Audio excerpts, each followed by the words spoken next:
নতুন বছর 2026-এ গল্পকথকে সবাইকে স্বাগত। আজকে আমি পাঠ করে শোনাচ্ছি আইন।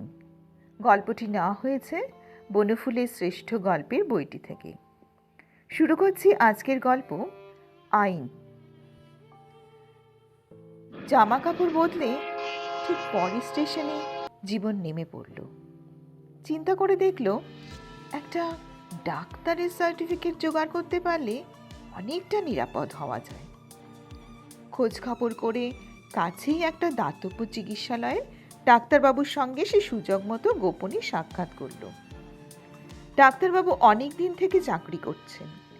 এ জাতীয় সমস্যার সম্মুখীন তাকে বহুবার হতে হয়েছে। চুলে পাক ধরেছে, সুতরাং এক কথায় রাজি হলেন না। জীবনও তা আশা করেনি। একাধিক কথা বলতেও সে প্রস্তুত। ডাক্তারবাবু বললেন, আজ থেকে চাঁদ তো দিতে পারি, কিন্তু ব্যাকডেটের সার্টিফিকেট দেওয়া শক্ত। আপনাকে আমি চিনি না, শুনি না, এর আগে কোথায় ছিলেন, কি করছিলেন কিছুই জানা নেই, দিয়ে দিলেই হলো সার্টিফিকেট। জীবন কিন্তু নাছোড়। ব্যাকডেটের মিথ্যা একখানা সার্টিফিকেট তার চাই। তাতে লেখা থাকবে যে গত পরশু থেকে জীবনচন্দ্র কুণ্ডু ডাক্তার টিসি পালের চিকিৎসাধীনে আছেন। এর জন্য যত ফি লাগে সে দিয়ে দেবে। বড় রিস্কি ব্যাপার মশাই। বড় বিপদে পড়েছি, দিতেই হবে দয়া করে। 10, 20, 50, 100, 200, 500, শেষে 1000 টাকা পর্যন্ত জীবন উঠল। পূর্বপুরুষের কৃপায় টাকার তার অভাব নেই। ডাক্তারবাবু গলা গ্রুম্ফ গুটিকে ও সহযোগী সূক্ষ্মতর করতে লাগল। জীবন বুঝল পাল মহাশয় কিঞ্চিত আর্দ্র হয়েছে। আপনার কোনো অসুখ বিসুখ আছে? বছর দূর আগে একবার অ্যাপেন্ডিসাইটিস হয়েছিল। অপারেশন করিয়েছিলেন? না। বেশ, তাহলে আসুন, আপনার অ্যাপেন্ডিসাইটিসটাই কেটে বের করে দিই। তাতে লাভ? লাভ আছে বই কি, অ্যাপেন্ডিসাইটিসটা তো সেরে যাবে। তার দরকার নেই, সার্টিফিকেটের দরকার আগে। বুঝছেন না, সব দিক বাঁচিয়ে তো করতে হবে। হাসপাতালে ভর্তি হলে খাতায় একটা রেকর্ড থাকবে। খাতাটা অবশ্য বদলাতে হবে। আপনার পেটের ওপর দিয়ে একটা দাগও থাকবে। জীবন ঠিক বুঝতে পারছিল না। ডাক্তারবাবু বুঝিয়ে দিলেন, হাসপাতালের অ্যাডমিশন রেজিস্টারখানা বদলে আপনাকে পরশুর তারিখেই ভর্তি করে নিতে চাই। অর্থাৎ আমার অ্যাসিস্ট্যান্ট ডাক্তারকে আর কম্পাউন্ডারটিকেও কিছু খাওয়াতে হবে। আমার একার দ্বারা হবে না। এসব বড় রিস্কি ব্যাপার, বুঝছেন না? আইন যে বড় কড়া।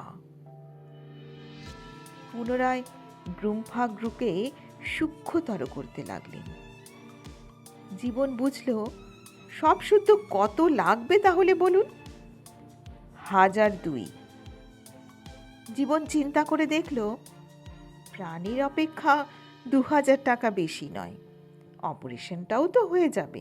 তাছাড়া ডাক্তারবাবু যেভাবে কাজটা করতে চাইছেন তাতে কাজটাও পাকা হবে। জীবন রাজি হয়ে গেল। ডাক্তারবাবু সার্জেনও ভালো, নিখুঁতভাবে অপারেশনটা করে দিলেন। শুধু তাই নয়, জীবন যে কদিন হাসপাতালে থাকলো তিনি এমন মনোযোগ সহকারে তার তত্ত্বাবধান করলেন যে জীবন মুগ্ধ হয়ে গেল। এমন প্রাণ দিয়ে লোকে ঘনিষ্ঠতম আত্মীয়রও বোধহয় শুশ্রূষা করেন না। সহকারী ডাক্তার এবং বুড়ো কম্পাউন্ডার সেও অতিশয় সজ্জন। জীবনের সামান্যতম অসুবিধা দূর করার জন্য যেন সতত উন্মুখ হয়ে আছে। বড়লোকের ছেলে জীবনে এমন কত 2000 টাকা উড়িয়েছে, কিন্তু এমন ভদ্রতা কখনো দেখেনি। ডাক্তারবাবু জীবনকে যেদিন হাসপাতাল থেকে ডিসচার্জ করলেন, সেদিন সকালে সে ডাক্তারবাবুর বাড়িতে গেল। ডাক্তারবাবু তাকে খাতির করে বসালেন এবং জোর কলমে বেশ জোরালো একটা সার্টিফিকেট লিখে দিলেন। হেসে বললেন, এমন পাকা কাজ করে দিলুম যে আইনের বাবারও সাধ্য নেই আপনাকে ধরে। জীবন ধন্যবাদ জ্ঞাপন করল। এবার কিন্তু আসল কথাটা বলতে হবে। এত টাকা খরচ করে যে মিথ্যা সার্টিফিকেট নিলেন, কেন, কি করেছিলেন আপনি? প্রশ্নটার জন্য জীবন প্রস্তুত ছিলেন না। বলুন না, এখন আর বলতে বাধা কি?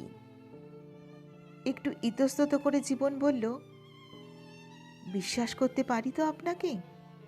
নিশ্চয়ই। খুন করেছিলাম।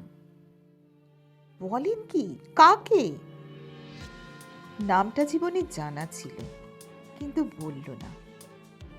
ক্ষণিকের জন্য রক্তাক্ত লোকটার মুখখানা মানুষ পাটে ফুটে উঠল। বাহাতে উল্কি দিয়ে লেখা ছিল রমেশ। জীবন নামটা বলল না। হঠাৎ খুন করতে গেলেন কেন? জীবনে হেসে উত্তর দিল, মেয়ে মানুষ, লোকটা আমার রাইভাল ছিল। কোথায় খুন করলেন? ট্রেনে।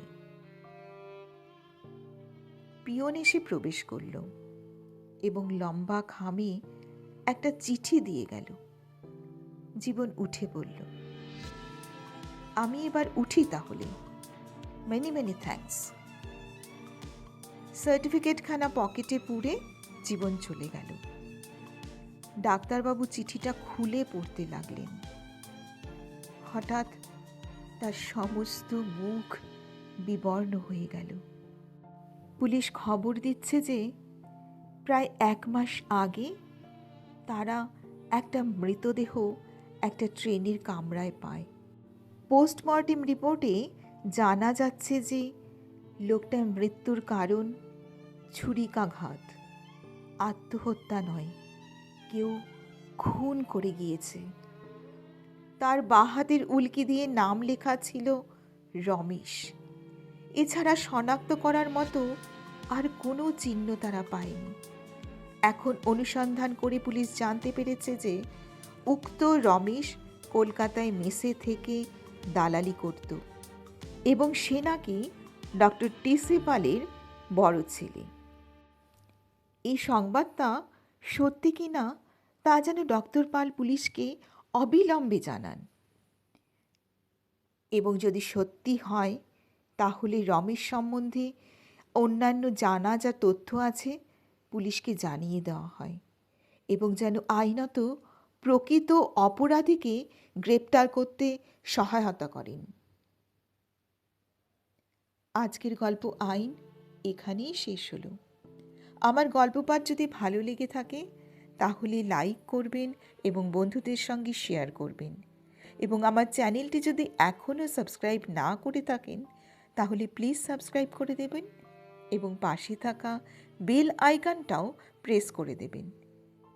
আবার ফিরে আসব পরবর্তী একটি গল্প নিয়ে, তাই সঙ্গে থাকার অনুরোধ রইল।